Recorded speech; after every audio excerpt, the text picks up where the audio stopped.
네 태블릿이 나온다. 딴짓하려고 그랬어? 아니 여기 안에서 딴짓을 어떻게 해요? 그래. 아니 서둘러 치우게. 자, 칸트의 교조적 정의입니다. 사회의 정의가 3의 2단원이 사회의 정의 파트거든요. 사회의 정의에서 우리 두 가지 정의가 있는 거죠. 우리 중간고사 범위까지가 기말고사 범위까지 무슨 정의였는데? 분배 정의였죠. 분배 정의. 네. 서양에서 정의는 뭐 보면 알 수 있다 그래. 무슨 그 조각상 보면 정의의 여신, 정의의 여신 뭔데? 이제 잊어도 되지 않나요? 아니 아직 반을 했는데 아직 반이 남았잖아. 정의의 여신. 하나를 못 읽고 하나를 못 읽고 있었잖아. 칼이랑 저를 두고 있잖아. 이게 뭔데? 저울이 뭔데? 평등. 이게 분배적 정의야. 네. 칼은 뭔데? 형벌. 교정적 정의야. 이걸 지금 배우는 거예요. 그래서 사회의 정의인데 두 개 나눠가지고 분배 정의를 정원지까지 배웠고 근데 까먹어도 돼요. 지금. 뭐 롤스, 노직 막 이런 거. 근데 원래 근데 그 파트가 좀 어려워. 여기 다 틀려왔던데 문제가 좀 어려워서 평균점에 좀 낮게 달린 거 같아. 그러면 오늘 배울 게 그 정도 정의야. 앞에 뭐 따로 뭐 찌끄레기 같은 내용들이 있는데 제끼고 뭐만 보면 되냐면 사형제 찬반을 볼 거예요. 사형제 찬반. 사형제 찬성하는 애들이 누구냐면 칸트는 찬성할까 반대할까? 반대. 아니 찬성. 칸트요? 칸트 되게 인간을 목적으로 대하네. 반대. 칸트 그 두 가지 칸트는 계속 나오거든. 계속 나오고 계속 반복을 합니다. 칸트 정언명도 두 가지 있었지. 뭐뭐 있었어 정언명. 아니 왜냐면은 뒤에도 계속 나와 칸트는. 그래서 칸트 그거 하라고. 인간을. 동등아. 에? 뭐래? 동시에 그래, 동시에 그거. 동시에. 그게 뭔데? 그게 뭔데? 인격주의 정식. 인격주의. 하나 더 있었잖아. 뭐 있었어? 정언명령이 두 가지 형식으로 제시된 게 있었어. 첫 번째가 인격주의 정식이고 두 번째가 보편주의 정식. 보편주의. 내 의지의 준칙이 보편적 입법의 원리가 되도록 행위하라. 네. 그거 인격주의 정식이 모든 인간을 동시에 목적으로 대우하라. 그거잖아. 동시에 목적으로 대우하면 사람들이 상상하면 안 돼. 아니 뭐라고요? 언제나 동시에 목적으로 인간을 대우해야 되면 사람들을 찬성하면 돼. 안 돼. 찬성해요. 목적으로 대우하기 위해서 사형제를 찬성합니다. 이해가니? 동등하게 대우해줘야 되기 때문에 사람이 사람한테 잘못한 거는 그만큼 똑같이 돌려주는 게 사람을 존중하는 거야. 목적으로 대우해주는 거야. 그래서 살인자는 사형 밖에 이 사람을 목적으로 댈 수 있는 수단이 없어요. 이해가요? 그래서 사형을 찬성합니다. 맞잖아. 네.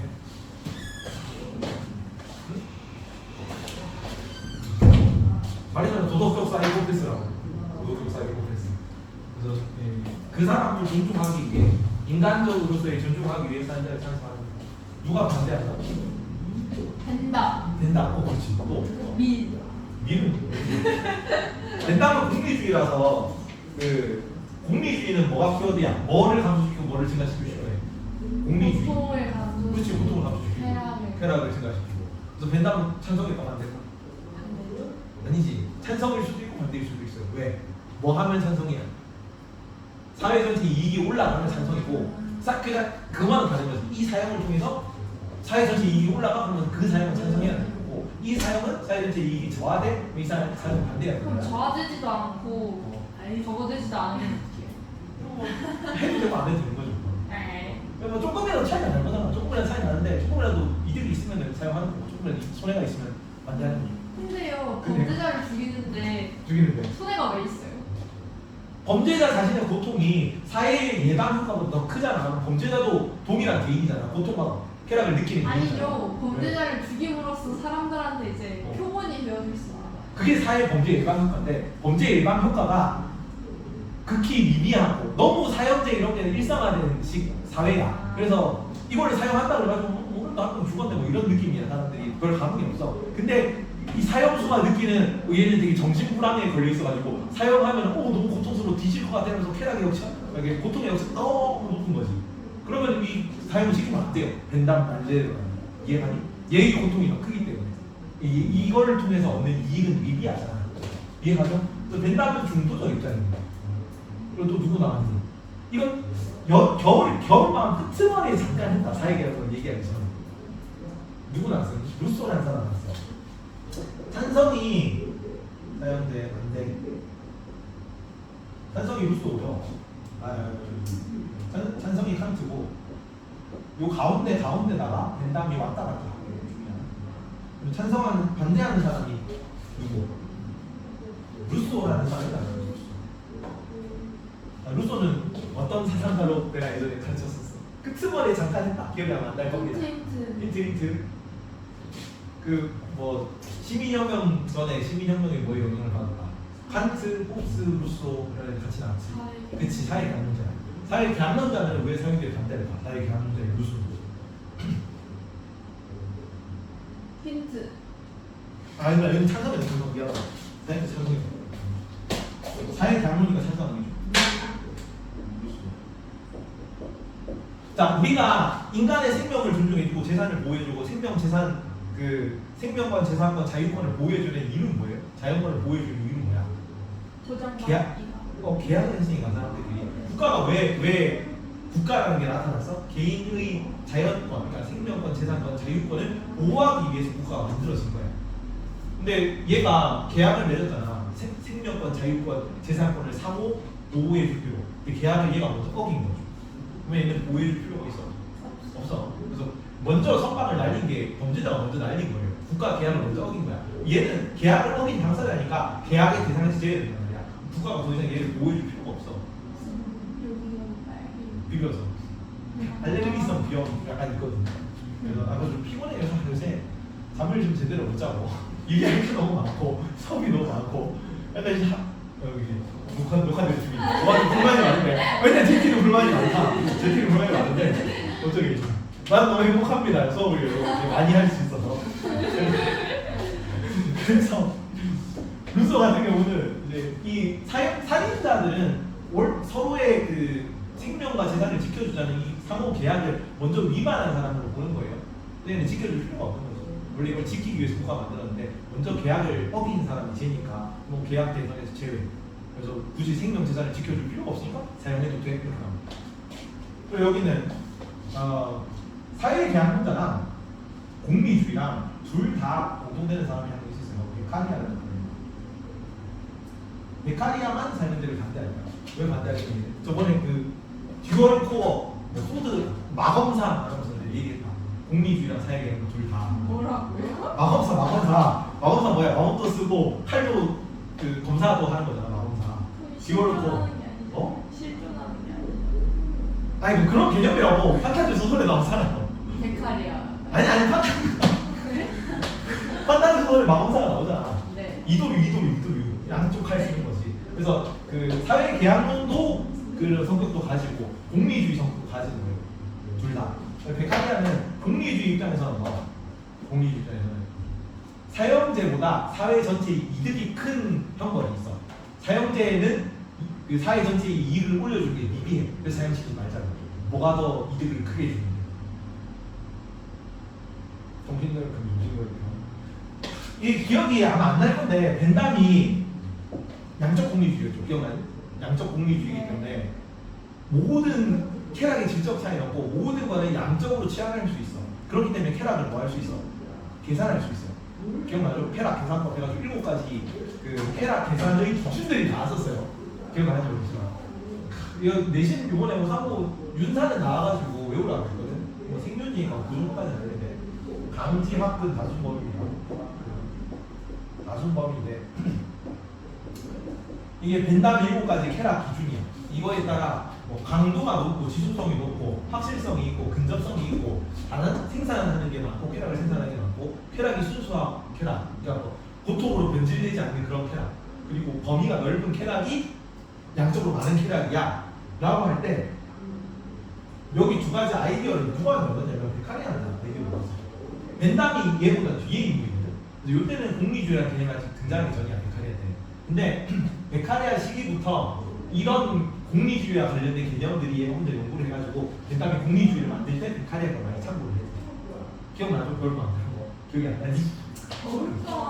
겨울방학이면 거의 반년이 지났어. 그러면 반년이 지났죠. 반년이 지나기 전에 그 짧게 내가 언급을 했을 겁니다. 여튼 그 중에서 강도랑 지속성이라는 개념이 있어. 벤담이 얘기한 거. 그 개념을 여기서 나옵니다. 베카리아가 이렇게 얘기를 했거든. 자, 사형 같은 경우는 강도는 되게 강하지. 그러니까 한 번에 딱 이렇게 그 공개 체험을 딱 하잖아. 이전에 교수형 같은 거 많이 했어. 범죄자들 광장에다 사람 모아놓고 이 범죄자를 처리시키겠습니다 하면서 목졸라 죽였단 말이야. 그게 사형이잖아요. 왜 그런 거를 공개적으로 사람들 다 보면서 얘기했니? 범죄 예방 효과 때문에. 그렇죠. 범죄 예방 효과를 위해서 강도가 높은 형벌을 실시하는 거예요. 근데 자 베카리아가 생각하기에 이건 얘의 의견입니다. 사형 같은 경우는 강도는 되게 강하지. 근데 한 번 딱 하고 끝나는. 그러니까 사람들이 사형 한 번 딱 입고 나서 잊어버려. 그렇기 때문에 지속성을 좀 약해요. 그렇다고 이 지속성이 약하기 때문에 사형을 너무 주기적으로 하잖아. 그럼 사형 자체의 강도가 떨어지게 돼. 뭔 말인지 이해가 돼? 애초에 사형 같은 걸 막 하기도 쉽지도 않을 뿐더러 사형을 막 하면은 사람들이 사형에 되게 무너지게 된단 말이야. 그럼 사형이 난다고 해서 범죄 예방 효과가 높아지지가 않아. 사형을 자주 하는 게. 그렇기 때문에 뭘 해야 되냐면은 사형이 아니라 범죄자 개인을 전부 다 오래 지속되는 종신 노역형을 시키라는 거예요. 문제가 이렇게 나오거든요. 사형제는 베카리아는 사형제가 범죄 예방 효과가 없다고 보았다. 맞아, 틀린? 있지. 있는데 왜 사형시키지 말라는 거야? 그렇지. 그렇지. 범죄 예방 효과가 종신 노역형보다 낮기 때문에 사형을 시키지 말라는 거예요. 종신 노역형을 대신시키라는 거지. 종신 노역형이 안 되는 효과라면 뭐 정신 노역형을 만약에 뭐 금지하는 효과가 있다 치면 사형제처럼 그러면 사형제라도 시켜야 되는 거예요. 범죄 예방을 위해서. 이해가? 그래서 여기 공개적 정신 노역형인데 예를 들어서 뭐 광화문 광장에 출근한다. 금호 사거리 앞이잖아. 사람들이 뭐 자동차 타고 혹은 뭐 메가 커피하는 학생들이 다니면서 맨날 이렇게 근무하고 오는 길에 사람들이 많이 생길 거 아니야. 그러면 그 근무 사거리 중간에 신호등 앞에 이제 그 횡단보도 사이에 조금은 되지. 거기서 뭐 예를 들어서 맨날 쓰레기 분리수거 작업을 하고 있는 거지. 종신노역을 받은 사람. 그래서 길 가는 사람들이 보면서 쟤는 좀 뭐 이상한 뭐 범죄를 저질러가지고 저기서 맨날 쓰레기 분리수거를 하고 있구나. 그러면 사람들이 오고 갈 때마다 그렇게 보고 있단 말이야. 공개적 종신노역을. 그러면 내가 나쁜 짓을 하면 안 되겠구나를 알 수 있게 됩니다. 이해가? 그래서 지속성이 그 강도는 낮지만 지속성이 더 높은 종신노역형이 더 범죄 예방 효과에 그러니까 사회적 이익을 높일 수 있다고 봤기 때문에 사용하지 말라. 이해가죠? 그리고 사회계약권 입장에서는 이거 조금 이따 할 건데 어차피 하는 내용을 좀 미리 요약을 할 겁니다. 베카리아는 루소 같은 경우는 이 사회계약의 내용 안에 루소는 모든 내 권리들을 다 국가에 주는 거거든요. 내 생명까지 주는 거야. 이해가냐? 그래서 국가가 이걸 마음대로 해도 돼. 그러니까 네가 계약을 했어? 그럼 네가 원래 계약할 때 생명까지 알고 있지. 너 이제 내가 보호해야 될 대상이 아니니까 너 생명 내가 그대로 가져갈게 사용 이렇게 할 수 있다고. 근데 베카리아 생각하기에는 아무리 이거는 사회계약보다는 비거든요. 된다는 그 사유가 있어. 근데 그 루소가 얘기했던 사회계약은 야 우리가 우리 생명을 지키려고 사회계약을 맺는 건데 그 내 생명을 지키기 위해 내 생명을 양도한다는 게 맞아? 라는 생각을 했다는 거야. 얘가 생각하기에. 그래서 다른 권리들은 양도할 수 있어. 재산권, 자유권 이런 거. 내 자유가 일부 제한될 수 있지. 더 큰 자유를 보장받기 위해. 근데 생명은 가장 중요하고 핵심적인 건데 뭐 자유 같은 건 좀 제한될 수 있지만 생명권이 제한되는 게 맞나? 이거를 과연 사람들이 자발적으로 양도했다는 거를 모두가 만장일치로 동의할 수 있을까? 이거는 그 양도될 수 없는 부분이라고 하는 거예요. 그래서 국가도 얘는 국가가 생명권까지 양도받았기 때문에 마음대로 할 수 있고 얘는 아무리 국가라도 생명권까지 양도받지는 않는 거야. 그래서 국가가 마음대로 할 수 없어요. 이해가요? 어떤 맥락인지 이해가죠? 이런 내용들을 쭉 볼 겁니다. 짧게 요약하고 그리고 자세히 내용을 좀 봅시다. 홀리드 가도 아니요. PFA지. 아이패드 내용을 일단 PPT 아니가 뭐냐 프린트 먼저 보고 같이 홀리드 내용을 조금 참고하는 식으로 그렇게 봅시다. 자, 첫째 페이지 칸트의 교정적 정의입니다. 그대로 나와있죠. 다 외워야 돼. 찬성은 누구고 반대는 누구지? 누구 찬성이라고 아까? 찬성하는 사람 누구였어? 칸트랑 루소랑. 그렇지. 애매한 건 누구였어? 된다. 반대하는 베카리아. 그렇게 하면 돼요. 자, 칸트의 교정적 정의입니다. 자, 동해 보복적 응보주의라고 하는데 말이 좀 어렵죠. 동해 보복은 같은 해를 입힌 거를 똑같이 보복한다는 거야. 저 옛날에 우리 아리스토텔레스 정의 배웠습니다. 아리스토텔레스 정의. 아리스토텔레스 일반적 정의는 뭐였니? 기억나니? 아리스토텔레스 일반적 특수 정의 뭐? 그렇지. 특수 정의는 뭐였는데? 교정적 정의. 교환적 정의. 분명히 정의였어요. 근데 여기 교정적 정의가 요 지금 나오는 이 교정 정의거든요. 교정론 정의할 때 뭔 얘기했어? 무슨 법전 얘기했어? 뭐냐? 눈에는 눈, 네. 이에는 이. 그래서 내가 손해를 얻은 만큼 배상하게 하고 내가 이익을 얻은 만큼 보상을 주는 게 교정론 정의여서 똑같은 겁니다. 그래서 동해 보복이라는 거는 내가 손해를 얻은 만큼 요 맥락이 똑같아요. 내가 손해를 얻은 만큼 똑같이 보복하는 거야. 그래서 동해 보복입니다. 같은 해를 만큼 보복을 해서 동해 보복인 거지. 그래서 응보주의라는 건 돌려준다는 거야. 인간보 얘기하는 거야. 그래서 칸트는 내가 손해를 입은 만큼 똑같이 돌려주는 게 정의로운 거라고 봤어요. 동해 보복적 응보주의인데 1번이 그래서 동등성의 원리입니다. 동등성의 원리. 밑에 보복법 돼 있죠. 보복법 똑같이 돌려준다는 얘기야. 값을 보지 않습니다. 눈에는 눈, 이에는 이. 내가 피해를 입은 만큼 똑같이 돌려주는 거 말이에요. 보복성. 자, 형벌의 경중은 범죄 행위의 경중에 비례해야 된다.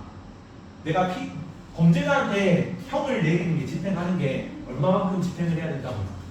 형을 집행하는 거죠? 범죄자의 재질. 그쵸, 오, 맞아요. 범죄자의 재질에 따라 지은 죄가 심각한 놈일수록 세게 처벌해야 되고 약하게 죄를 지은 놈이 약하게 처벌해야 된다. 이. 그런데 형벌 중에 형벌 중에 아니고 죄질이 가장 나쁜 게 여러 범죄 중에 죄질이 가장 나쁜 게 살인이잖아. 사람의 목숨을 끊는 게 가장 실제로 형벌에서도 형량이 가장 세게 매겨지는 거잖아요. 그래서 살인자는 어떤 걸로 밖에 처벌할 수 없냐면 사형으로 밖에 처벌을 못해요. 그거보다 더 낮게 주는 거잖아. 그거는 정의롭지 않은 거예요. 이해가요? 그래서 살인자에 대한 사형 이외의 형벌은 동등성 원리에 부합하지 않기 때문에 정의롭지 않은 거야. 부정의하다고 얘기를 하고. 그리고 이렇게 똑같이 돌려주는 거 있잖아. 동해 보복적 응보주의는 똑같이 형벌에 비례해서, 그러니까 죄질에 비례해서 형벌을 주는 거는 정언명령이에요. 정언명령이 뭐였어? 복습을 합시다. 칸트는 여러 번 나온다 그랬지. 어떤 게 정언명령이었어? 뭐랑 비교되는 개념이었습니까? 정언명령. 그것도 아니 아는데 진짜 골라주시면 안 돼요? 반대말이 뭐니? 가언명령. 가언명령은 어떤 정언명령은 어떤 개념이고 가언명령은 어떤 개념입니까? 아는데 중간고사 그 시험에 나왔구만 너네.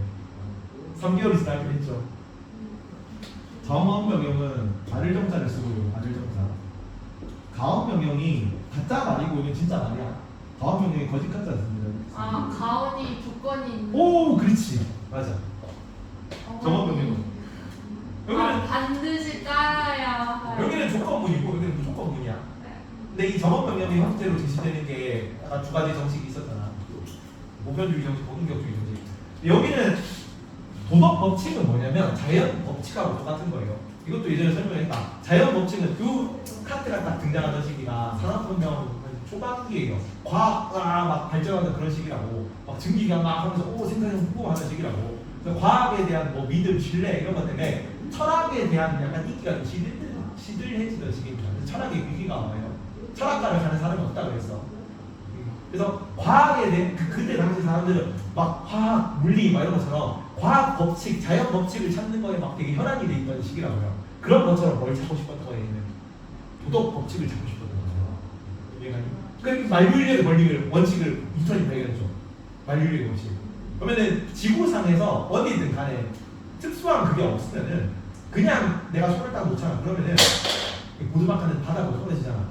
어떤 때 보드마카가 떨어지는 게 아니야. 지구상에 있을 때는 항상 보드마카가 땅으로 떨어져요. 그래서 그게 자연 법칙이야. 그런 것처럼 도덕 법칙도 정언명령은 무조건문이라서 그냥 하라로 끝나. 그냥 하라야. 근데 가언명령은 조건문이기 때문에 뭐뭐 한다면, 뭐뭐 하면, 뭐뭐의 경우, 뭐뭐일 시에 뭐뭐 하라야. 근데 다시 인격주의 정식, 복습합시다. 인격주의 정식이 뭐였어요, 저희가? 인격주의 정식. 인격주의 정식 여러 번에 앞서잖아. 인격주의 정식. 정식은 뭐 공식 이런 거예요. 수학 공식 이런 것처럼 인격주의에 관한 공식 뭐였는데 정언명령의 형태로 제시되는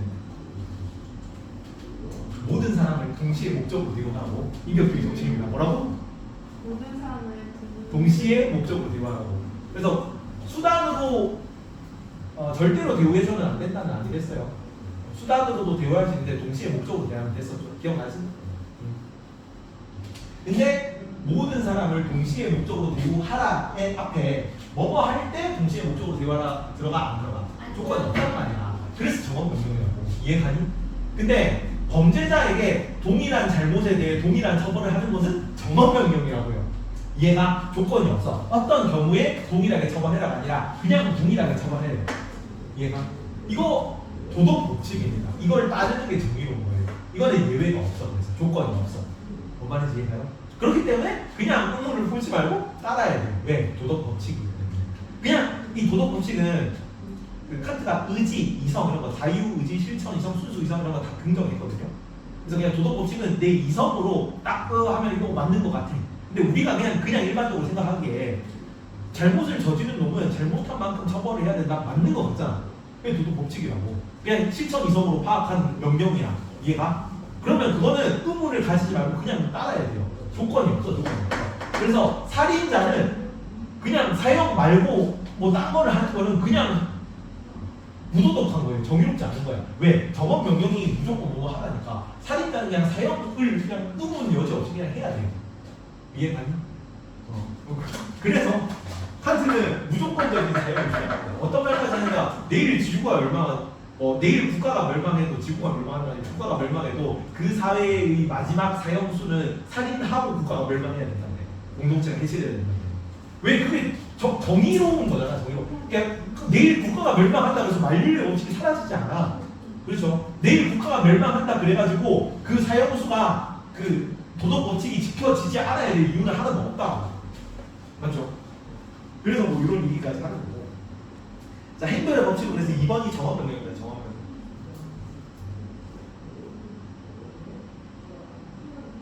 따라서 그렇기 때문에 형벌은 필요악이 아닙니다. 형벌은 악이 아니야.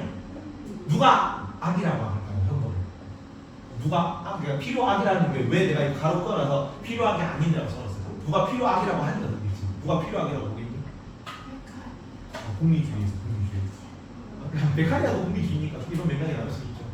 왜 필요악이라고 볼까? 공리주의에서. 어떤 때는 사용이 해도 되고 어떤 때는 하면 안 되니까? 아니 사형이나 형벌이라는 거는 그냥 형벌 그 자체로는 무조건적으로 고통을 증가시키는 거잖아. 이해가? 고통은 그냥 악이에요 원래.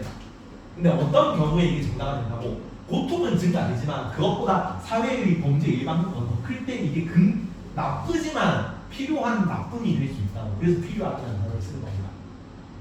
형벌이 선할 수 있지. 왜? 언제의 경우에만 고통이 있지만 고통은 악이지만 그것보다 그걸로 얻는 나머지 사람들의 행복이 이득이 더 커지는 경우에만 그런 경우는 필요악이 되는 거지. 근데 칸트는 그렇게 안 한다고. 얘는 악 자체가 아니야. 형벌이 정의로운 겁니다.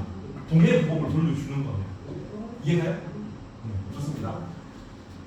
그래서 CF 해가지고 밑에 비교 공리주의에서는 사형제를 필요악으로 봤다라고 나오죠. 베카리아도 어차피 공리주의 다 베카리아를 계승한 거죠. 공리주의 입장이니까 뭐 베카리아라고 해서 틀렸다고 하기는 좀 애매하긴 해요. 베카리아가 공리주의를 한 게 아니에요? 아니지, 베카리아가 먼저야. 벤담이 베카리아의 그 공리주의 모티브를 따가지고 공리주의라는 걸 처음 만들어냅니다. 사회계약론보다는 뒤야. 그래서 그 루소, 홉스, 로크의 사회계약론을 따가지고 베카리아가 사회계약론을 얘기한 것 같거든. 근데 뭐 그게 시험에 나오진 않습니다. 근데 어쨌든 벤담이 선으로 따지면 벤담이 뒤에 나왔어요. 근데 벤담이 되게 얘도 무슨 뭐 영국 사람이거든. 벤담 밀 다 영국 사람인데 얘가 무슨 옥스포드 대학 교수가 막 되게 젊은 나이 하고 그래요. 근데 잘난 사람들이 잘난 사람들인데 공부도 되게 많이 하고 막 책 방 하나가 집 하나가 거의 통째로 책으로 덮여 쌓여 있는 그런 책이야. 굉장히 막 독서도 많이 하고 한 사람인데 베카리아 그가 쓴 글들 같은 것도 많이 찾고 했대요. 공리주의 만들 때. 그 개념이 들어가 있잖아. 괜찮죠?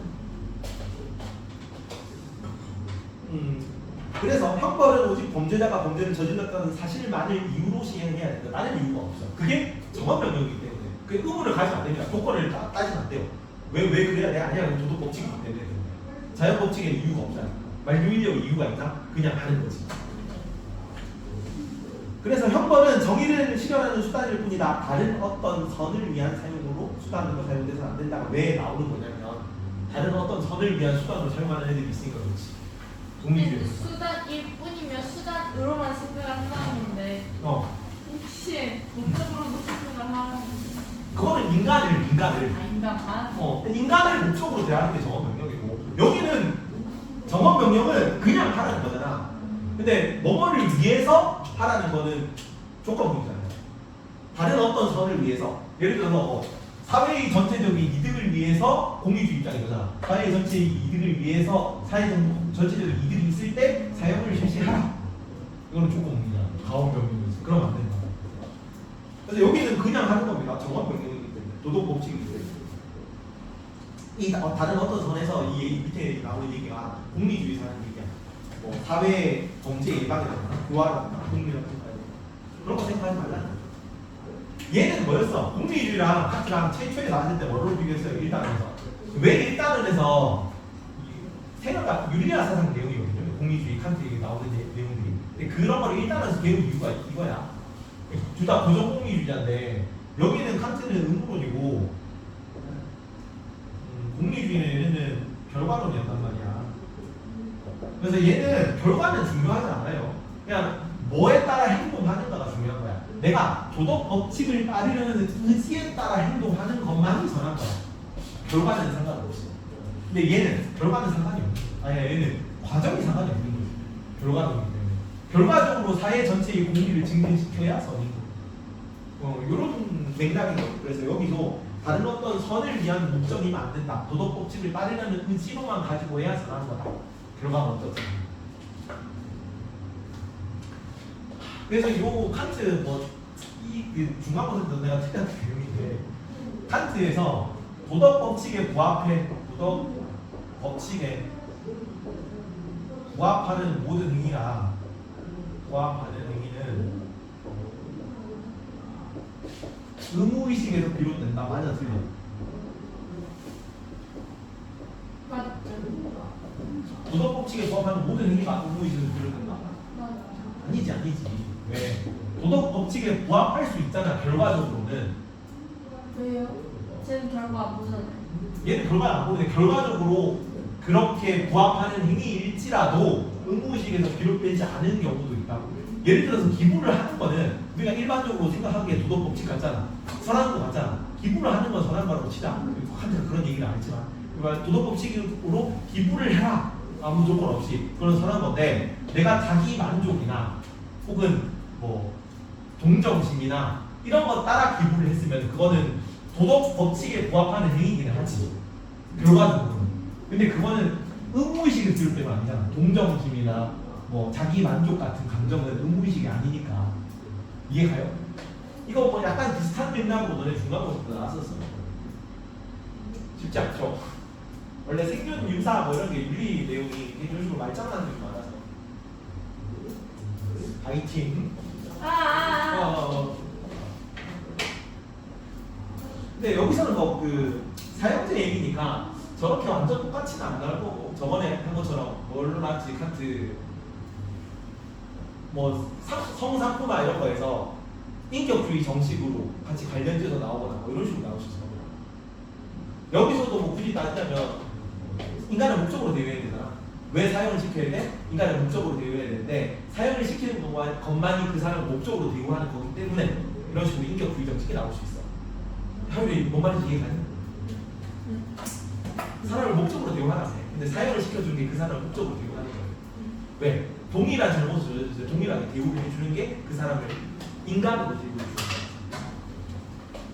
밑으로 봅시다. 인격 존중으로서 사용제. 왜 도덕적 사이코패스 막 이런 거 얘기했냐면 그때 기억나죠? 이거. 형법을 선고받아. 자, 3번 시민적 인격성입니다. 시민적 인격성은 상실하더라도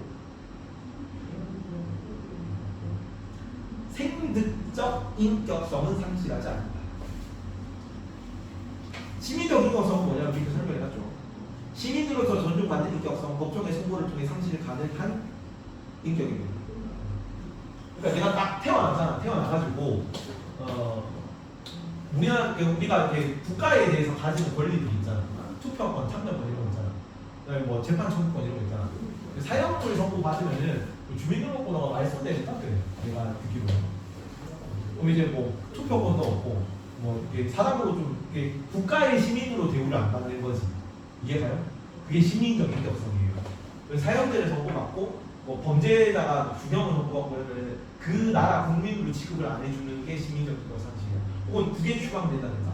그러면 국외 추방이니까 당연히 우리나라 사람이 아니니까 투표권도 안 가질 거잖아. 그러면 시민적 인격성이 상실되는 거야. 괜찮죠? 근데 그러더라도 인간이잖아. 인간으로 태어나서 아직 인간으로 존재하고 있잖아. 칸트가 인간의 가지는 기준은 이성입니다. 이성하고 의지예요. 도덕 법칙이 뭔지를 알 수 있고 그게 실천이성, 순수 이성이야. 그리고 그거를 행동으로 옮길 수 있는 실천 의지가 있는 거. 그거는 오직 인간만 가지잖아. 동물들은 안 가지잖아. 그래서 이제는 동물권 기억나요? 동물들은 그래서 도덕의 행위 주체가 될 수가 없다고. 도덕이 뭔지도 모르고 그리고 도덕을 뭔지를 알아도 그거를 실천할 수 있는 실천 능력이 없기 때문에. 근데 어쨌든 시민적 인격성은 상실했더라도 중범죄자라서 국가에서 받아들이지 않더라도 얘는 이성을 가지고 있는 인간이란 말이야. 그러면 생득적 인격성이 있어. 이해가요? 타고난 인간으로서의 인격성은 존중을 해줘야 된단 말이야. 밑에 보면 생득적 인격성, 인간으로 타고난 인격으로 언제나 목적 그 자체로 대우해야 할 대상이라는 뜻입니다. 인간인 이상 목적으로 대우해야 되잖아. 범죄자라도 생득적 인격성이 있기 때문에 얘는 항상 목적으로 대우해야 된다. 해줘야 된다고. 그 범죄자라고 해서 이 인격성이 사라지는 겁니다. 자, 옆에 E 밑에 E라고 되어 있는 거는 이모티콘 새로 찾았거든요. 고양이라고 해서 E라고 되어 있으면 이그젠플입니다. 얘 아니에요. 얘가 앞으로 E라고 되어 있는 거 전부 다 예제로거든요. E에서 사형 선고로 투표권 참정권을 상실하더라도 살아있는 이상 인간으로 대우받아야 된다. 사형 선고자도 생득적 인격성은 상실되지 않는다는 거지. 그래서 밑에 Q 보세요. 살인을 저지르고 사형을 선고받은 범죄자는 아무런 인격성도 가지지 않는다. 왜 틀렸겠니? 아무런 인격성. 뭐는 가지는데? 생득적 인격성을 가지잖아. 그래서 틀린 거고. 밑에 시민적 인격성을 보유한다. 이거 왜 틀렸는데? 살인자는 시민적 인격성을 보유한다. 왜 틀렸는데? 이거 말고 저거. 시민적 인격성은 상실할 수 있잖아. 그렇죠? 상실하더라도 생득적 인격성은 가진다고. 그렇기 때문에 X, Y. 그렇기 때문에 얘는 아무리 사형수라서 시민적 인격성을 상실하더라도 인간 이상 생득적 인격성을 가지기 때문에 인간으로서 대우해줘야 돼. 목적으로 대우해줘야 돼. 여기까지 따라오죠. 자, 그런데 목적으로 대우하고 싶으면 어떻게 해줘야 되냐면, 자, 자율적 행위에 인분의 책임을 지우는 것은 인간의 존엄 가치를 인정하는 것입니다. 얘가 인간이잖아. 그러면 인간은 자기 행위에 책임을 질 수 있는 존재거든요. 그 책임을 지우게 해주는 게 그 사람을 사람으로 목적으로 대우해 주는 거야. 그래서 저번에 그 얘기 기억나니? 그 고양이 얘기할 때 여기인데, 동물을 사람과 달리 처벌하는 것, 사람을 동일하게 처벌하는 것, 사람을 사람으로 대우해 주는 것. 고양이가 내 침대에 똥 싼다고 해서 나도 고양이 집에 들어가서 고양이 자는데 똥을 안 싼다 그랬죠. 기억나니 이거? 근데 이거 얘기해 주시면 얘기 주세요. 우리 방금 얘기했던 거 같은데 아닌가? 고양이가 뭐 나는 동물을 안 기르긴 한데 강아지 기르는 사람들이 강아지가 내 침대 위에 올라가지고 똥을 싸잖아. 그러면 강아지에게 체벌을 해야 되니까 강아지 집에 들어가서 강아지 집에다 내가 똥을 싸진 않잖아. 왜? 얘는 동물이잖아. 인간하고 다르니까 얘는 인지 능력도 없고 얘가 그게 잘못된 거라고도 모르니까 그냥 발로 한번 쌈질난다고 발로 차분하게 뭐 떼찌떼찌 하고 말겠지. 내가 똑같이 처벌하지 않는단 말이야. 근데 사람을 똑같은 책임을 지우는 건 뭐 때문이야? 얘가 책임질 수 있는 능력이 있기 때문이야. 이성으로 이게 어떤 거라고 판단을 하고 그렇게 행위를 했을 때 그 책임을 지우는 게 그래서 사람으로 대우해 주는 거야. 동일하게. 그러면 살인자는 그 살인에 대한 책임을 사형이잖아요. 왜 동해무법이니까 사형을 해주는 게 걔를 인간으로 대해주는 거야. 왜냐면 뭐 걔 논리에 따르면 그렇습니다. 논리적이긴 하죠. 말은 좀 결과는 좀 이상하지만. 그래서 그 사람을 존중하기 위해 사람을 사람으로 대우하기에 목적으로 대우하기 위해 사형을 시키는 거예요. 그래서 얘는 살인을 저질렀는데 그냥 뭐 본장 100대 때리고 말아. 그러면 동일한 사람으로 취급을 안 해주는 느낌인 거란 말이에요. 칸트가 밑에 자 형벌권은 공적 이성이 갖춰져. 공적 이성이 갖춰져. 뭘로 키워드 이렇게 틀린 걸로 나오냐면 이 형벌을 시키는 거, 국가가 형벌을 시키는 거는 공공의 정의관이라는 개념이에요. 공적 정의, 공적 이성, 이성이요? 공적 이성, 공적 이성이라는 거는 우리가 그냥 알고 있는 우리 공공의 도덕 법칙을 인식하는 그런 실천 이성이나 순수 이성 같은 개념으로 파악된 이성이에요. 그거에 기초해서 형벌권이 적용이 되는 거기 때문에 범죄자 개개인의 동의 없는 필요치 않아요. 근데 누구는 동의할 거냐면 사회 계약론에서는 아까 국가가 어떻게 만들었어? 만장일치 조금 이따 나올 건데 이제 다음 파트로 넘어가면 나오거든요. 사형제 끝나고 나서 국가 정의 유리하게 나오는데 만장일치고 그래서 만장일치.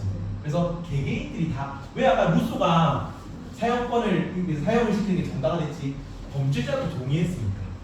범죄자의 모든 권리, 루소는 모든 힘과 모든 권리를 다 넘겼다고 국가에. 범죄자도 만장일치로 동의를 한 거니까 너가 먼저 약속을 했으니까 너 생명도 양도했었지. 너 이제 생명 내가 마음대로 가져도 네가 애초에 계약한 거니까 불평등을 가질 수가 없어 라고 얘기를 하는 거고. 근데 칸트는 애초에 범죄자 동의가 필요하지 않아. 공적 이성이 기초이기 때문에 이것도 차이점을 알아주세요. 계속 개념들이 많이 나오는데 따라와야 된다. 추가 계속 추가될 거야. 자, 그래서 사회계약론 밑에 보면 루스도 베카리아에서는 만장일치로 사회계획을 동의하므로 범죄자의 동의도 필요하다. 근데 칸트는 범죄자의 동의는 필요가 없습니다. 사형을 시키는 거에 대해서. 그렇기 때문에 범죄자가 사형을 원하든 말든 그거는 상관할 바가 아닌 거야.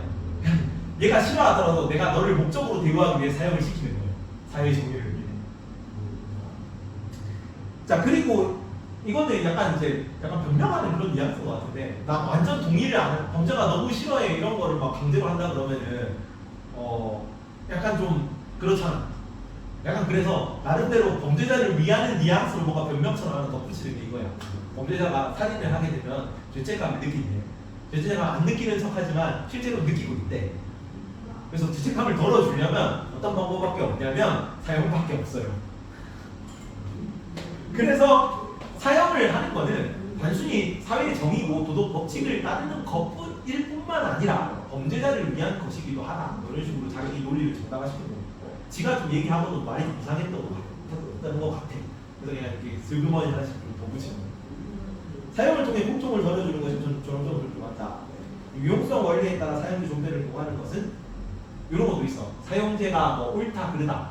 나 말했잖아 아까. 내일 이 공동체가 해체되더라도 국가가 멸망하더라도 남은 사형수는 사형하고 국가가 해체되는 거니까 이런 식으로 꼴리 그르니 논의하는 것 자체가 잘못된 거야. 그런 거는 인간의 수단으로 대우하는 거야. 그건 정법병력을 어기는 거야. 부정해 것이다. 이해가죠? 그래서 이거를 인간의 인격으로 수단시한다는 걸 어떤 식으로 표현하냐면 범죄자를 물건의 대상으로 대우하는 거, 물건처럼 취급하는 거 그런 얘기예요. 그러니까 이 범죄자가 고통을 느끼는 거, 이거는 인간을 인간으로 대우하지 않고 그냥 이 고통을 느끼는 거가 다른 목적을 위한 사회 복지 증진이라든가 공공의 이익 증진이라든가 혹은 뭐 교화라든가 범죄 예방 효과라든가 이런 걸 가지고 논의하는 거는 얘는 그냥 물건처럼 대우하는 거야. 수단으로 대우하는 거야. 이런 얘기를 하는 거야. 이 용어도 기억해. 물건의 대상이 된다. 물건처럼 취급한다는 얘기야. 괜찮니? 저번에 내가 얘 들어준 거 기억나지?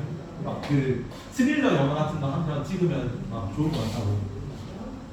그 스릴러 영화 같은 거 해가지고 막 사형수가 사형을 선고받고 혼자 깜빵에 들어가 있어. 근데 우리나라는 실제로 사형이 선고받아도 집행이 안 되죠. 그래서 그냥 무기징역처럼 앉아가지고 나는 계속 여기서 늙어 죽어야 되네 이러고 있는데 이제 칸트 숲에다가 살짝 몰래 치기를 한 거지. 형제 당신을 구원해주러 왔습니다. 이 얘기 기억 안 나요? 나한테 한 것 같은데. 그래서 당신을 구원해주러 왔습니다 해가지고 오우씨 사형수가 난 여기서 평생 늙어 죽을 줄 알았는데 나를 구해주러 왔다니 너무 좋아요 이러고 있는데 그러면 당신을 구원해주기 위해 내가 당신을 사형시키겠습니다. 그리고 얘기를 하는 거예요. 왜 구해주러 왔다더니 왜 사형시켜요? 나는 당신을 물건의 대상이 아닌 똑같은 인간으로 동등하게 대우해 주려고 마음먹고 왔기 때문에 지금 당신이 이렇게 살인을 저질렀는데도 사형을 안 당하고 있는 거는 당신을 인간으로 존중하지 않는 처사입니다.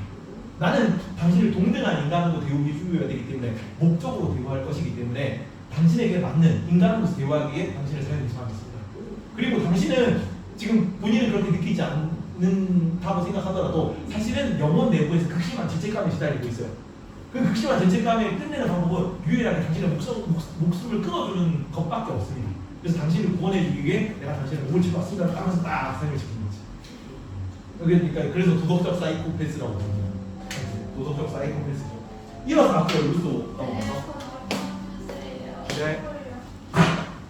얘기해야 돼. 오, 저희 진대해야 돼요. 빨리 나가. 그래 빨리 나가.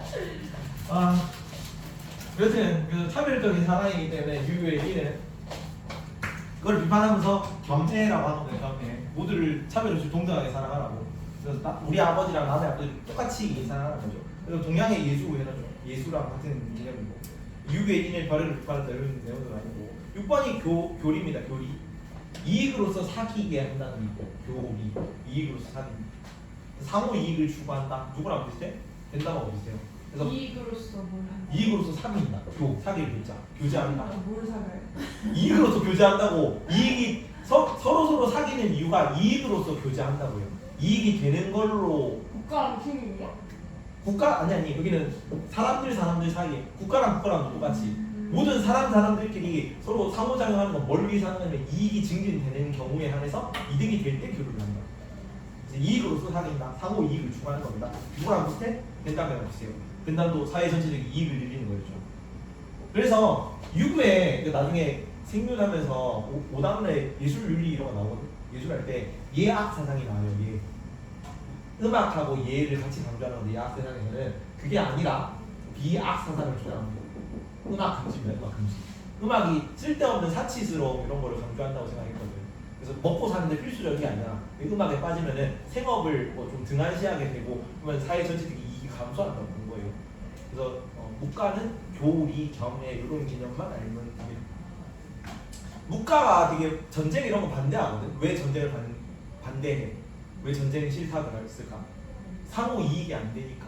서투르는 쪽도 물자 증발하고 막 전쟁 준비하고 되게 돈이 많이 들고 이익이 많이. 그 대신 나라를 얻잖아요. 나를 얻는데 이 손해가 더 크다고 봤어요. 그러니까 전쟁을 해가지고 얻는 것보다 실제로 그러니까 얻는 거는 왕족들 땅 얻고 막 귀족들 땅 얻고 이런 거는 늘어나는 건데 그것보다 백성들이 있는 피해가 더 크거든. 그렇게 본 거기 때문에 전쟁을 다 반대한 거지. 공격하는 전쟁이든 방어하는 전쟁. 방어하는 전쟁을 인정한 거지. 방어를 해야 안 쳐들어오겠지. 그래서 공격하는 전쟁을 부정했습니다. 자, 법가는 합비자, 성악설이죠. 누구 영향이겠니? 성악설, 순자 영향이겠죠. 그래서 인간은 이기적 존재이므로 엄격한 법치를 해야 된다. 그래서 유교의 덕치를 비판한다. 이런 개념들이 나오고. 그리고 정약용 언제 배웠어? 직업윤리할 때 배웠지. 네. 그래서 목민관이라고 개념이 나서 목민심서 쓴 거. 목자가 칠목자입니다. 백성들을 치는 거야. 양치기처럼 백성들이 이끄는 목자라고. 그게 관리의 역할이라고 봅니다. 목민관. 목민관은 뭐 해야 되냐면 7번은 애민 정신으로 빈잔을 가난한답니다. 빈민들을 구제해야 된다. 그리고 8번은 청렴해야 된다. 애민 정신으로 빈잔을 구제한다. 그리고 백성들한테는 잘 대해주고 어거지처럼 잘 대해줘야 되는 거고 그 관리 개인으로는 되게 청렴 결백하게 그래서 청백리 이런 거 얘기하면 절용 기억합니다. 절용 아껴 써야 된다고 이 얘기를 하는 거죠.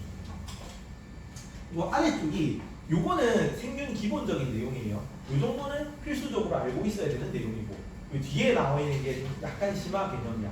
내신은 이것만 일단 달달하게 외우면 되는데 너네가 모의고사 형식이 나와서 모의고사는 그 뒤에 나와 있는 사회개혁 비교를 다 알아야 돼.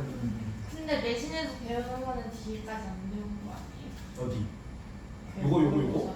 모의고사 내용이 뭐 너네 근데 내용 나오는 게 왜 우린 나올 거 같아?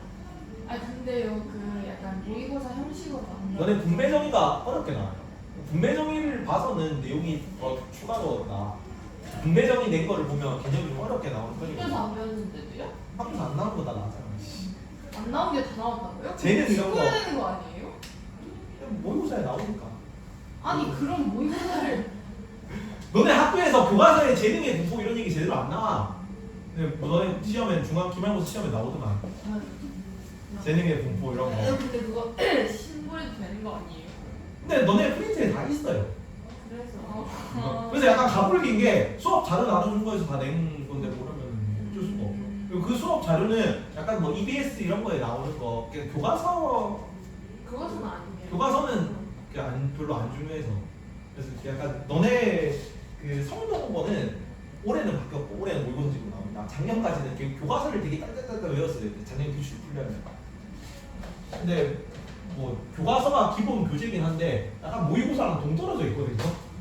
그래서 시험 스타일 보고 다르게 해야 되는데 너네는 모의고사 스타일이라서 객관식은 그래. 객관식은 그런데 주관식은 또 탐구 주제를 봐야 돼서 교과서 탐구 보긴 봐야 돼. 너네가 좀 다 해야 돼서 좀 힘들다. 나도 좀 힘든데. 아 팩을 해야 돼요. 어쩌겠니 어쩌겠니. 더 이상의 그러니까 야 잠깐 어떻게 수학 성적보다 생명 성적이 낮게 나와? 말이 안 돼 그거는. 아니 일단은 본 적이 없어 애들이 나도. 그냥 공부를 안 해요. 좀 생명에 대한. 아니 아무리 공부를 안 하지 똑같이 수학도 공부를 안 하겠지. 아 그러니까 이게 그냥 애들 공부 그냥 모든 과목에 대한 공부를 안 해요. 수학도 공부를 안 해야지. 아니 저희 그 모의고사 보면 어. 학교 그 전교 아니 그러니까 전국 등수 같은 거 나오잖아요. 어. 저희 학교 전교 1등이 3등급인 경우가 굉장히 많아요. 그 공부를 진짜 안 해요. 그러면 조금만 더 하면은 저 전교 19등인데 3등급이라니까요? 모수가 그 정도 되니까 뭐그 분모가 그 정도 되니까 당연히 나오고 생각해요. 진짜 좀. 근데 공부를 하십시오. 이렇게까지 공부를 안 하는데 진짜 내신 성적이 그런 거에는 조금. 아니 조금만 더 하면 돼. 조금만 하면 금방 올라가지. 2등급 올랐잖아. 여기 종합 등수가 2등급 올랐잖아. 할 수 있다니까. 저 1등급 떨어졌잖아요. 어디 생명은 1등 올랐잖아. 아 올라왔는데 종합이 떨어졌잖아요. 나가면 모르겠고 알바는. 아니 생윤이요 생윤. 생명이 왜 떨어져? 생윤 1등급 올라갔는데 종합으로 1등급 내려갔어. 아 그거는 그렇지. 뭐 어쩔 수 없죠. 중앙고등학교 좀 잘했으니까 그렇지. 이번에는 잘 합시다. 좀 빡빡하게 다음 주에는 뛰게 하는 식으로 할 테니까. 그러니까 최대한 공부를 하는 식으로 하자. 공부를 하는 식으로. 네. 그리고 남아서 공부해도 돼요. 10시, 9시. 10시까지 하고 가면 됩니다. 넘어가자. 근데 요 내용은 무조건 아직 알고 있어요. 뒤에 내용도 조금은 알고 있어야 된다. 내용을 한번 보긴 봅시다. 이거는 올리드에도 이렇게까지 자세히 안 나오기 때문에 따로 공부를 해야 돼요. 모의고사는 이렇게 시험이 나오니까. 자, 서양 홉스는 자연권 양도인데 자연권 전부를 국가에 양도해요. 전부를. 근데 뭐만 빼냐면 홉스가 가장 중요하게 생각한 거는 생명이에요. 생명권. 왜 생명이 가장 중요하게 생각하냐면 자연 상태는 생명이 보장이 안 되니까. 어떤 상태에 있다 그래? 기억나니? 홉스는 만만투. 그렇지 만만투. 홉스의 자연 상태는 만만투이기 때문에 가만히 냅두면은 내 목숨이 언제 달아날지 모르는 상태야. 그래서 생명권을 보장하는 게 너무 중요하기 때문에 생명권을 보장하기 위해 국가를 만드는 거야. 그런데 국가가 생명권을 위협한다.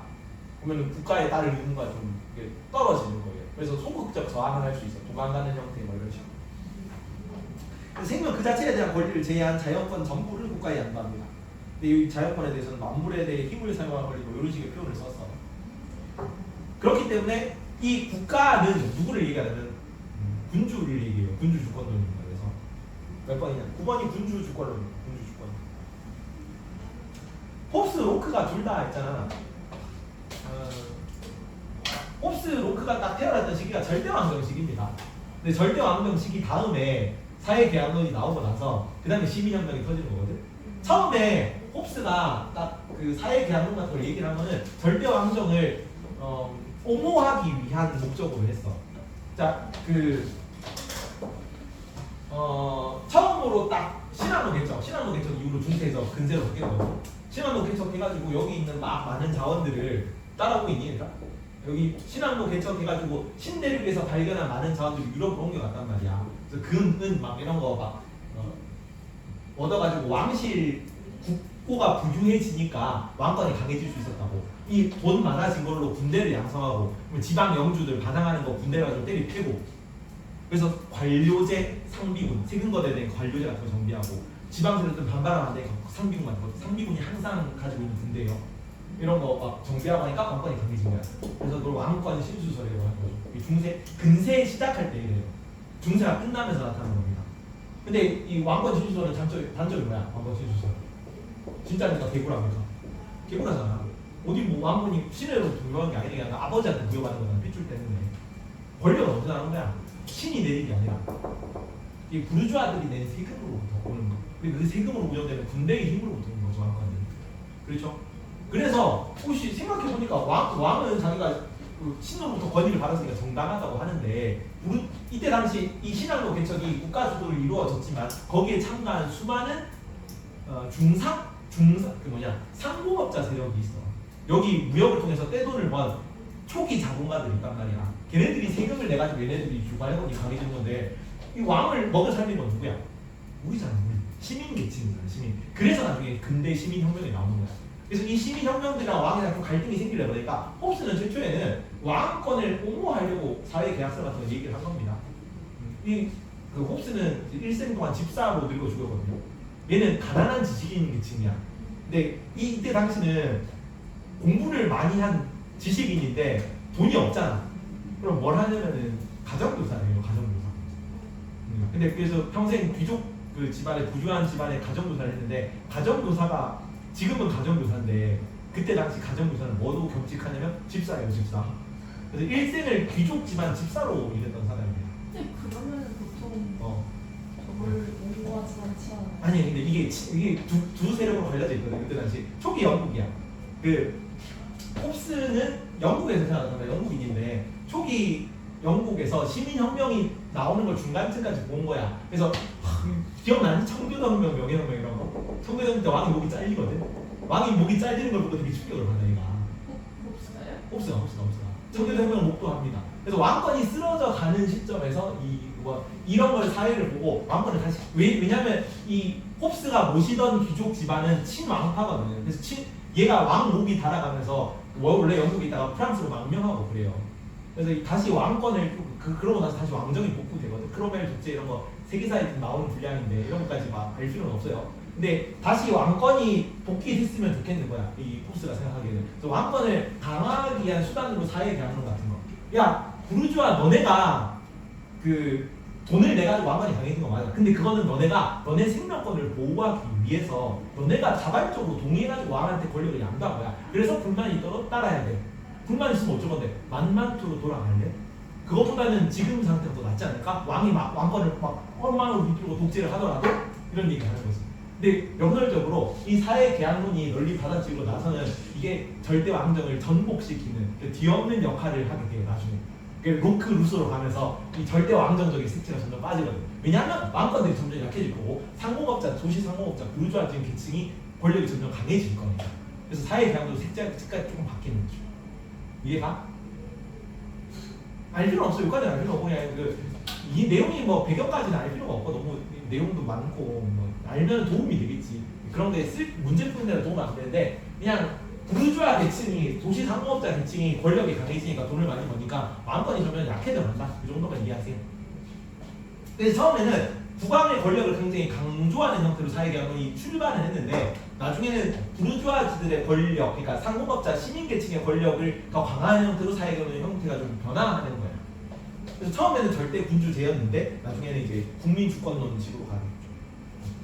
좀 웃기죠. 이게 사회 그 군주의 주권을 강하게 만든 건데 결국은 절대 왕정을 붕괴시키는 역할을 하게 되는 이론입니다. 시민혁명의 사상적 배경입니다. 9번이 군주 주권론이었고 자연상태는 뭐라고 10번 만만추라고 했어요. 만만추. 10번이 만만추. 네, 플레임이 만인에 대한 만인의 투쟁 상태입니다. 만인에 대한 만인의 투쟁 상태. 만만추. 다른 말로는 어떻게 해도 설계가 가끔씩 나오냐면 만인이 만인에 대해 늑대인 상태예요. 어떤 느낌인지 알겠죠? 막 서로 이렇게 죽이고 막 이렇게 하던 그런 식입니다. 국가 권력은 군주는 국가인데 군주가 국가 그 자체야. 근데 이거를 뭐라고 표현했다? 리바이어던이라는 존재로 표현했습니다. 리바이어던. 얘가 뭐냐면 바다 괴물이에요. 무슨 바다 괴물이냐면 그 바다에 사는 이렇게 크라켄 뭐 이런 거 있잖아. 그 거대 오징어 이런 거. 그런 거에서 모티브를 따온 바다 괴물인데 성경에 나오는 괴수래. 근데 이 리바이어던의 모습을 그린 걸 보면은 이렇게 있고 여기가 있고 여기 이렇게 여기다 칼을 쥐고 있고 여기다가 지팡이를 쥐고 있거든. 지팡이는 권위를 상징하는 거고 지팡이. 칼은 무력을 상징하는 거예요. 그래서 지팡이랑 칼을 들고 있고 여기 안간을 쓰고 있고 여기 얼굴이 있고 눈, 코, 입 이렇게 있거든. 온 몸이 막 이렇게 다 비늘로 덮여 있어. 근데 비늘을 가까이서 보잖아. 다 사람 얼굴이에요. 그러니까 멀리서 보면은 이 비늘이 동글동글동글동글 되어 있는데 가까이서 보면 이게 머리카락 달리고 눈코입 달리는 거지 비늘만. 그러니까 엄청나게 많은 사람으로 이루어진 국가라는 강력한 무력을 지닌 괴물이라는 뜻이죠. 그래서 괴물이 막 권력을 함부로 휘둘러가지고 우리를 상처 입힐 수 있지. 그럴 수도 있어. 하지만 만만투보단 나아. 심지어 뭐야? 외국에서 쳐들어올 때 그 외국에 대한 시대들을 얘가 다 보호해주는 역할을 하잖아. 이 안에 있는 국민들끼리 서로 싸울 때 이 국민들과의 싸움을 말려주는 역할을 하잖아. 그거보단 낫지 않냐? 왕이 독재를 이불러도 이런 얘기를 하는 거지. 11번은 리바이어던이고 이걸 뭐라고 되어 있냐면 커먼웰스라는 단어로 썼습니다. 그것도 기억해놔라. 커먼웰스, 리바이어던, 군주 다 같은 말입니다. 괜찮니? 네. 기타에 근데 다 인정 안 하는 저항권 같은 거 인정 안 해요. 원칙적으로 인정 안 하는데 뭐만 생명권을 위협할 때만 소극적 저항을 할 수 있어요. 뭐 도망가는 형태, 명령에 불복종하는 형태 이 정도 느낌이죠. 로크는 여기는 이제 권력을 일부 양도한다. 자, 왕권이 아직 남아 있거든요. 여기는 입헌 군주제입니다. 이권 분립이야. 입헌 군주인데 왕이 있거든. 아직 그 왕이 이제 절대 군주제였잖아. 홉스까지는. 근데 로크까지도 왕이 있는데 얘는 어떤 왕이냐면 입헌 헌법에 따라 통치하는 왕이에요. 실질적 권력이 없어. 실질적 권력은 누가 가지고 있냐면 의회가 가지고 있어. 그래서 여기서 모든 중요한 일들은 다 여기서 결정하고 이전에는 왕이 다 결정했잖아. 그게 아니라 이 국민들이 위탁해서 권력을 준 신탁이라고 표현했습니다. 신탁해서 권력을 획득한 의회에서 중요한 일을 결정을 하고 그걸 집행하는 역할만 해요. 입헌군주. 그래서 통치의 주체는 군주가 아니게 됩니다. 로크쯤 보면. 괜찮죠? 그래서 자연권 일부를 이 자연권의 일부가 자연권의 위법 행위의 처벌 재판권입니다. 뭐냐면은 자 로크의 평화 상태는 자연 상태는 비교적 평화로운데 분란이 생길 수 있는 불안전한 평화 상태라는 표현을 써요. 그래서 언제 내 자연권이 위협당할지 모르는 상태. 일반적으로 좀 평화롭지만. 근데 이 자연권은 뭐가 들어가냐면 자연권에 생명, 자유, 재산권이 들어가고 처벌권이 자연권에 같이 들어가요. 처벌권. 내 재산권, 남이 내 재산을 빼앗았잖아. 그럼 내가 거기에 대한 처벌권까지 내 자연적 권리를 가지고 있어. 근데 사람들이 자연 상태에서는 이 처벌권을 너무 남용하더라는 거죠. 그래서 내가 남한테 피해를 끼쳐서 막 처벌 하라고 하니까 사람들이 너무 살기 힘들어진다고. 그래서 부담적인 상황 상태야. 그래서 다 같이 합심해가지고 이 처벌권만, 처벌에 대한 집행권만 입법부에 넘겨요. 입법부. 법을 만드는 거예요. 의회입니다. 그래서 처벌에 대한 집행권을 이 의회가 넘겨받아가지고 집행권을 이루는 거예요. 결정은 중요한 결정을 하고 집행만 입법부 주제예요. 그래서 두 개, 양 권력을 두 개로 나누기 때문에 이권 분립이라는 용어도 써요. 자, 자연 상태 봅시다. 자연 상태, 로크의 자연 상태는 비교적 평화로운 상태. 12번 비교적 평화라고 써요. 비교적 평화로운 상태고 불안전한 평화 상태고 하지만 자연권이 보장되지 않는 사회입니다.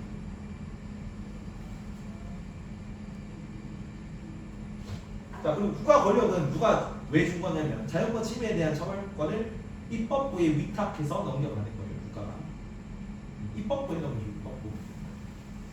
기타에 그러면 얘네들이 권력을 국민들이 가지고 있다가 처벌권만 넘겨주는 경우이기 때문에 내 생명 재산권 이런 거 다 양도한 게 아니란 말이야. 처벌권만 넘겨준 거야.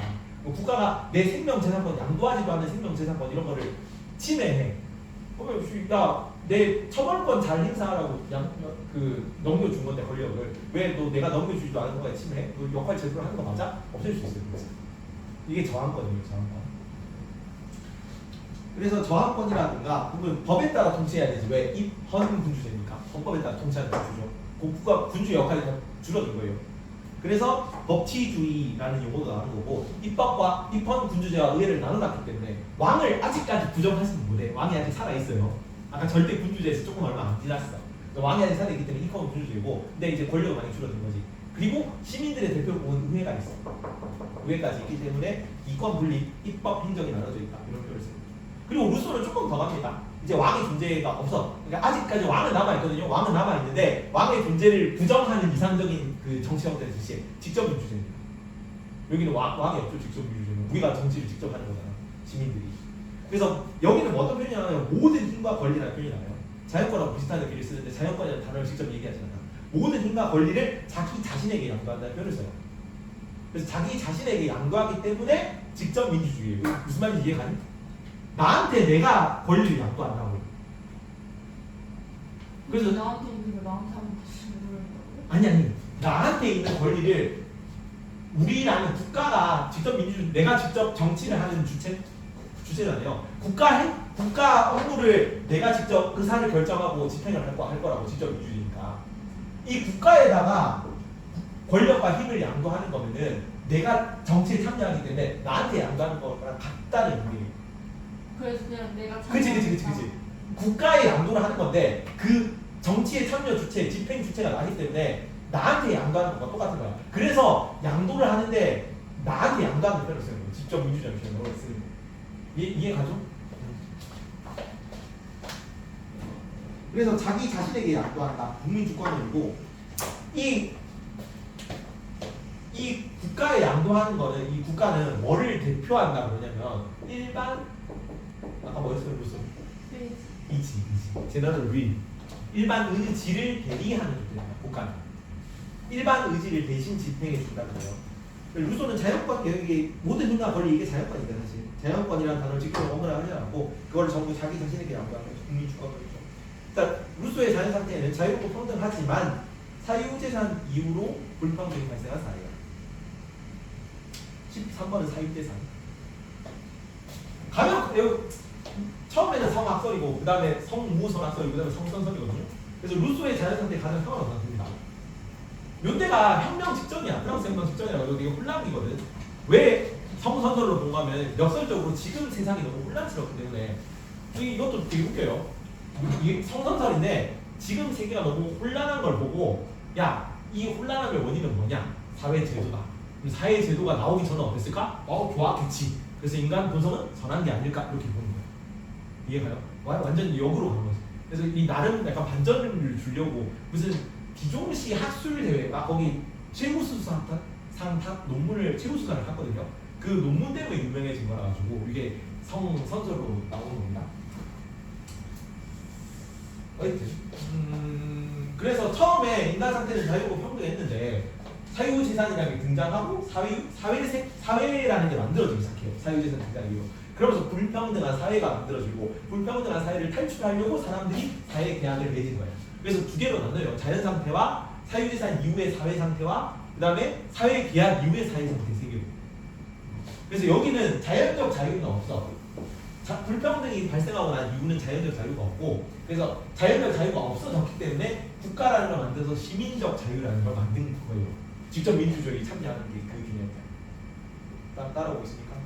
좋아. 아직까지 괜찮죠? 그래서 국가 권력은 국가가 일반 의지를 대행하는 겁니다. 14번 일반 의지의 대행입니다.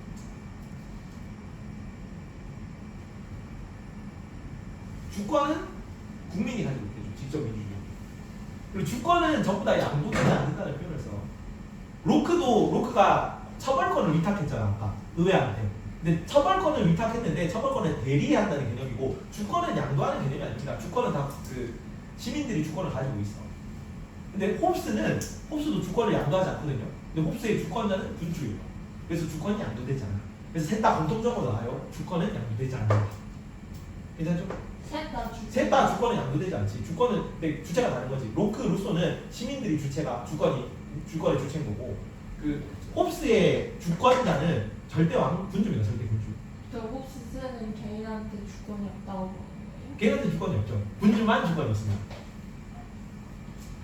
그리고 기타의 국민의 공동체 내에서 시민적 자유를 강조한다.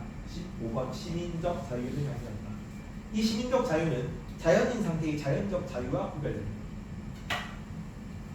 자, 밑에 보면 뭐라고 구별해야 되냐면 일반 의지 혹은 보편 의지라고 해요. 일반 의지는 공공이익을 지향하는 의지인데 이거 일반 의지는 전체 의지와 다른 개념입니다. 전체 의지는 특수 의지의 총합이거든요. 특수 의지의 총합. 이 특수 의지가 다 개인의 의지가 모인 게 전체 의지인데 이 전체 의지는 사이익을 지향하는 의지야. 개개인의 내 이익을 추구하는 의지는 공익을 추구하는 의지와 달라요. 근데 이 의지는 공공의 이익만을 추구하는 뭐 되게 올고든 의지지. 국가는 이걸 대표합니다. 그래서 개개인의 이익 같은 건 신경을 안 쓰는 겁니다. 괜찮죠? 근데 베카리아의 일반 의사는 전체 의사의 총합이에요. 그것도 구간해라. 나중에 한 번 더 할 거다. 그래서 미일 요 정도만 일단 기본 사항을 알면 되고 이건 교과서 수준이고 뒤에 나오는 거 시간이 없는데 다음 시간에 요거는 한 번 더 보자. 사회경은 중요하니까 내용이 어렵다 이거는. 그리고 앞에 자유주의 밀 롤스만 마저 하고 맞춥시다. 오늘 5분 일찍 맞춰줄게. 자유주의 밀 타인에게 해악을 끼치지 않는다면 시민의 이 자유주의자가 뭘 보장해? 자유권. 자유를 보장해. 자유권, 자유를 보장해줘요. 16번 자유입니다. 자유. 밀 언제 나왔어요? 밀. 공리주의. 맞아요. 그 존스 스튜어트 밀 같은 사람입니다. 공리주의자인 동시에 자유주의자야. 언제 나왔냐면 밤이랑 밀 해도 밀이라고요? 그 밀이야. 존스 스튜어트 밀. 영국 사람. 똑같은 밀인데 언제도 나왔냐면은 여성주의 할 때 나왔어요. 보부아르랑 밀 기억나요? 네. 여성주의 할 때. 네. 그래서 여성 인권 향상, 뭐 페미니즘 이런 거 얘기했었던 사람이죠. 왜 여성주의 했어? 공리주의자니까 세상의 반이 여자잖아. 근데 세상의 반인 여자들이 아무것도 못하고 사회생활 하나도 못하고 그냥 가만히 있는 거는 사회 전체적으로 너무 이득이 안 된다. 여자들도 이게 사회 참여 활발하고 일 열심히 해라. 이런 식으로 얘기를 한 겁니다. 그리고 동시에 뭐냐면 자유주의자기도 해. 언제 나왔냐면 토론할 때 나왔어. 토론할 때 미리 담론 윤리할 때 뭐 하버마스 미리 같이 나오거든요. 그래서 나와서 그 여성들도 발언권 가지고 얘기할 수 있고 토론할 수 있고 그 결과 나온 그 정책 같은 거를 정책에 잘 반영을 해야 된다. 정치에 반영을 해야 된다라고 얘기를 했던 사람이에요. 괜찮죠? 그래서 왜 여성들도 자유권을 발언권을 가지냐면 모두가 자유를 논리기 때문에 개인의 자유, 발언의 자유 이런 걸 강조를 합니다. 그래서 자유를 얘기하는 거예요. 자유주의니까. 밑에 롤스는 자유주의자 기본적으로 자유주의 공통체주의자에게 자유주의 했었습니다. 예의 정의 원칙 17번 정의의 원칙 기억나요? 평등한 자유의 원칙, 평등한 기차 타고 자유의 나라로 오고 평등한 자유의 원칙, 기회균형 원칙, 차등 원칙이 지켜지는 사회 속의 질서 정연한 사회였습니다. 이게 17번이 뭐라고요? 17번 정의 원칙, 정의 원칙이 지켜지는 질서 정연한 사회. 아니구나. 10분까지잖아. 9시 10분까지잖아. 네. 15분 남았어. 뒤에 합시다. 네, 근데요. 근데요. 이거 사회 계약론 있잖아요. 사회 계약론 있잖아요. 다 주권 양도를 하지 않는다고요? 주권 양도하지 않아요. 근데 주권의 주체가 다르지. 홉스는 주권자가 그 군주였고 통치자였고 그 로크랑 루소는 일반 국민들이 주권자예요. 다 양도를 하지 않습니다. 자, 사회 계약론 마지막으로 하고 넘어간다. 1번은 성악설입니다. 1번 성악설. 약간 요게 혁명기가 가지고 얘는 군주주의인데 혁명 때문에 왕 목이 잘렸다 그래서 제 찰스 2세가 목이 잘리거든. 청교도 혁명 이런 거 하면서 뭐 크롬웰 이런 거 중2 때 배웠습니다. 기억이 안 나겠지만. 그래서 야 나는 군주파 귀족을 모시고 있는 사람인데 왕 목이 잘려. 이거 보면 인간은 나쁜 놈들인 거지. 혼란기 이런 식의. 성악설이고 로크는 약간 조금 시민 쪽 계층에 가까운 사람이야. 그래서 이거 이제 나쁜 이미지가 좀 덮여지는 거고 성무설악설입니다. 성무설악설. 다른 말로 백지설입니다. 백지설. 아무것도 쓰여지지 않다는 거죠. 동양에서는 그 기억나요? 고자가 성무설악설이 됐어. 고자예요. 고자. 본성은 윤사에 나오나? 생민은 안 나오나? 안 나와요. 안 나와. 처음 듣니? 동양에서는 순자가 성악설이고 그 다음에 맹자가 성선설이고 고자가 성무설악설입니다. 성에는 본성에는 선악이 없다고요? 없다. 백지 상태. 백지 상태라. 그럼 로크가 성서. 그렇지. 로크가 성무설악설이지. 동양에서는 똑같아요. 맹자는 본성이 선하다. 순자는 본성이 악하다. 고자는 성이 선악이 없다. 본성이. 그래서 좀 맹한 애들이 착한 애들이고 순진한 척하는 애들 나쁜 놈들이고 성악설. 얘는 없죠. 성이 없다. 성무설. 그렇잖아. 여기도 성무설악설 로크, 루소가 성선설입니다. 한번 루소 성선설. 사회제도 이전을 긍정하는 거예요. 인간 자연 상태를. 자, 4번이 만만투 상태입니다. 4번이 만만투. 극도의 혼란 상태고 이 극도의 혼란 상태는 뭐가 없냐면 5번 정의랑 부정의가 없어요. 정의랑 부정의가 없는 상태.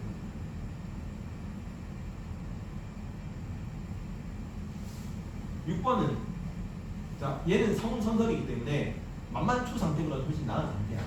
비교적 혹은 불완전한 평화 상태.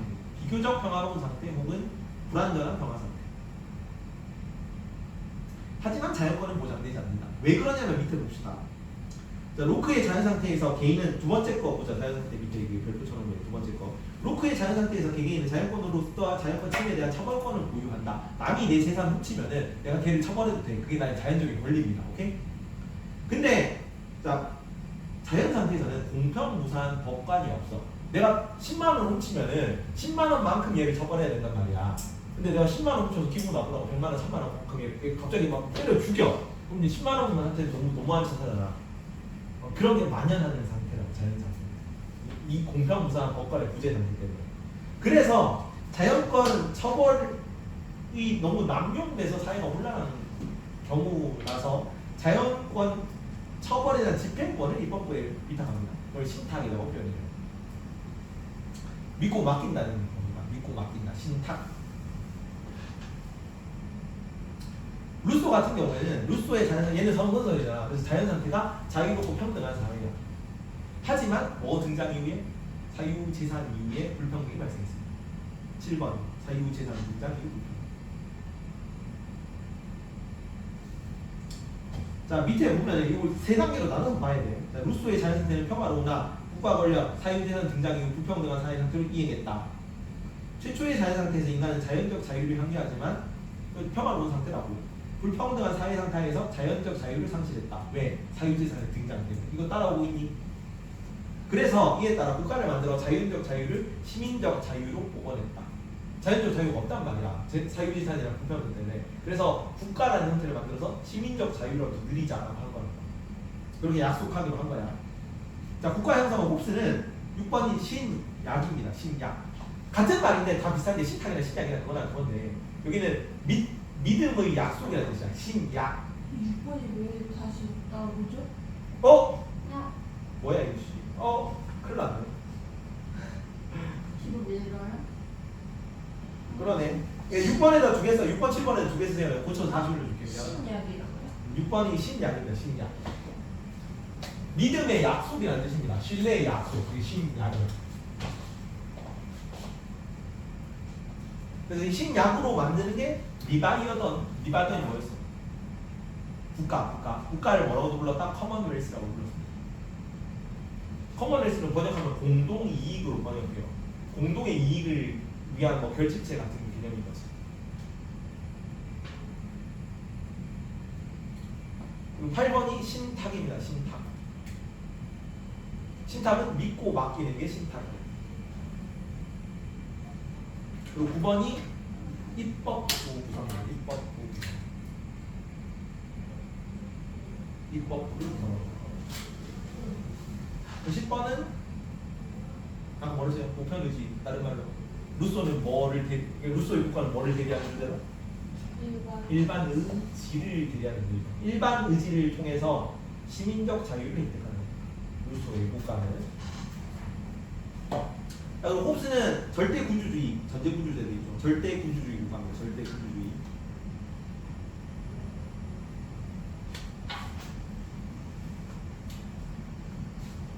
거기에 비해서 저기 12번 로크의 국가는 대의민주주의 국가야. 대의민주주의. 대의요? 대의. 완전 민주정치죠. 의사를 대표하는 민주정치야.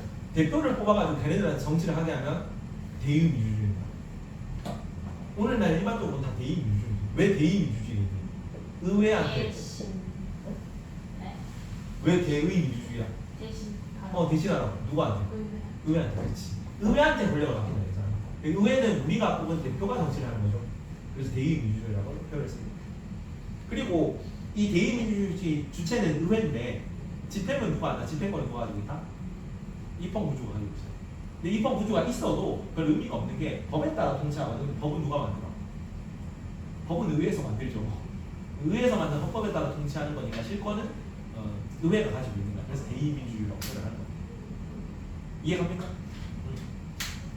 자, 루소는 13번 직접 민주주의입니다. 직접 민주주의. 얘도 법에 따라 통치하는 건데 왕이 없는 형태예요. 왕이 없는 체제를 군주제가 아니라 공화제라고 하거든. 왕이 없으니까 법치주의 공화제예요. 괜찮습니까? 내려가겠습니다. 자, 저항권은 홉스 같은 경우는 제한적 인정 혹은 불인정도 있지. 왜 제한적 인정이냐면 생명권을 위협할 때는 소극적 저항을 할 수 있다고 했어. 도망가는 정도는 할 수 있습니다. 그래서 루소만 저항권을 가지고 있는 거예요. 아니지, 로크가 셋 다 저항권을 가지고 있는데 홉스는 제한적으로 인정하는 거고 전면적으로 인정하는 거, 적극적으로 인정하는 건 로크뿐이야. 나 있잖아 여기 저항권 제한적 인정, 불인정. 홉스는 인정을 약간 하거나 혹은 안 하거나. 군주가 막 엉망진창으로 독재해도 막 내 재산 뺏고 막 이래도 있잖아. 반항하면 안 된다고. 저항권 인정 안 한단 말이야. 근데 조법에서는 어. 그만 저항권을 가지고 있다고 해요. 그렇지. 여기는 적극적 인정이잖아. 여기는 소극적 인정이에요. 인정하지 않거나 소극적으로 인정하는 그럼 거. 소극적 인정도 인정한다고 봐야 되는 거 아니에요? 근데 이 내용이 윤사생륜 개념은 최근에 업데이트된 개념이에요. 윤사생륜도 한 5년 6년까지는 저항권 불인정으로 가르쳤거든. 그래서 불인정 올 제한적 인정이야. 최근에는 이거 뭐 책을 해석하는 뭐 그것도 좀 다른 것 같은데 해석하면서 생명을 위협할 때는 도망간다 뭐 이런 표현이 나와가지고 그냥 제한적으로 인정한다 정도로만 쓰는 겁니다. 요새 뭐 가르치시는 분들은 이렇게 가르치십니다. 루소도 제한적 인정이거든. 왜 그 로크만 인정한다고 나오냐면 로크가 가장 대표적으로 인정하는 학자야. 나머지는 이렇게까지 자세하게는 얘기를 안 했어요. 뭐 국가가 잘못을 저지르면 넘어뜨려야 돼 이렇게 얘기하는 건 로크밖에 없다. 근데 루소는 주권이 양도가 안 됐잖아. 아까. 그러니까 얘는 그래도 신탁권이라도 이게 그 주권은 셋 다 양도가 안 되긴 한데 얘는 직접 민주주의이기 때문에 내 모든 권한 내 스스로 하는 거란 말이야. 그래서 나에 대해서 내가 저항하는 건 좀 개념이 이상하지. 근데 내가 일반 의사를 대표하는 국가가 주권을 침탈했을 때 그때는 가능해. 이 국가는 주권을 대리하는 존재거든. 일반 의사를 표현하는. 근데 그 일반 의사를 대리하는 존재가 내 주권을 침해해. 그러면 그때는 좀 저항할 수 있다. 그래서 여기 좀 제한적인 점이에요. 그러니까 홉스는 자연권 양도를 자연권을 전부 양도합니다. 생명권을 제외하고. 그리고 로크는 자연권 일부 양도인데 그 일부 양도가 어떤 권리냐면 참정권. 집행권만 양도합니다. 네. 집행권. 아까 공평 무사한 복관의 부재 때문에 처벌권이 막 남용된다고 했지. 그래서 그 처벌권을 양도하는 거예요. 어디에? 의회에 양도할 거예요. 의회. 입법부에 양도할 겁니다. 그리고 루소는 모든 힘과 권리를 자기 자신에게 양도한다 이렇게 표현되어 있죠. 그냥 홉스, 로크, 루소 생명권 양도 XXX. 루소는 사용자 찬성. 왜 사용자 찬성이야? 생명권까지 양도돼요. 모든 힘과 권리를 그 모든 힘과 권리에는 생명권이 포함되어 있는 개념이잖아. 생명권까지 국가에 준 거예요. 그렇기 때문에 국가가 나를 생명을 박탈해도 내가 할 말이 없어. 계약 내용에 생명권이 들어가 있기 때문에. 근데 베카리안 이걸 부정한다고. 이해가요? 그래서 루소는 사용자 찬성으로 생명권까지 양도했기 때문에 사용자 찬성이 나온 거다. 입법권 양도는 홉스랑 로크는 입법권까지 양도합니다. 루소는 입법권을 양도하지 않아요. 스스로한테 가지고 있는 거예요. 입법권. 그러니까 키워드는 생명, 재산, 불평등 이런 거고 공통되는 게 제일 중요하다. 공통되는 걸 알아둬야 돼요. 만장일치입니다. 만장일치로 사회계획 중이에요. 어디가요? 15번 만장일치. 홉스, 로크, 루소 세 명 다 공통으로 사회계약은 만장일치로 이루어져요. 물론 실제로 있었던 건 아니고 가상의 상황에서 만장일치로 됐다고 가정하는 겁니다. 그리고 로크가 좀 독특하게 나오는데 로크는 명시적 동의를 안 해. 명시적 동의는 이런 거야. 내가 뭐 다른 시에서 서울시로 뭐 고양시에 있다가 서울시로 전입을 해. 그러면 서울 시민이 되겠습니다. 이렇게 전입신고서를 쓰잖아. 그게 명시적 동의야. 나는 서울 시민이 되는 거에 동의를 한 거예요. 근데 내가 태어날 때 서울시에서 태어나가지고 내가 서울 시민이라고 등록이 안 돼 있는 사람도 뭐 주민등록번호는 그렇게 돼 있지만 내가 들어올 때 명시적으로 내가 체크를 안 하고 부모님이 체크한 사람도 그러면 동의를 안 한 거냐? 동의를 한 거예요. 왜? 내가 이 땅에서 떠나지 않고 남아있잖아.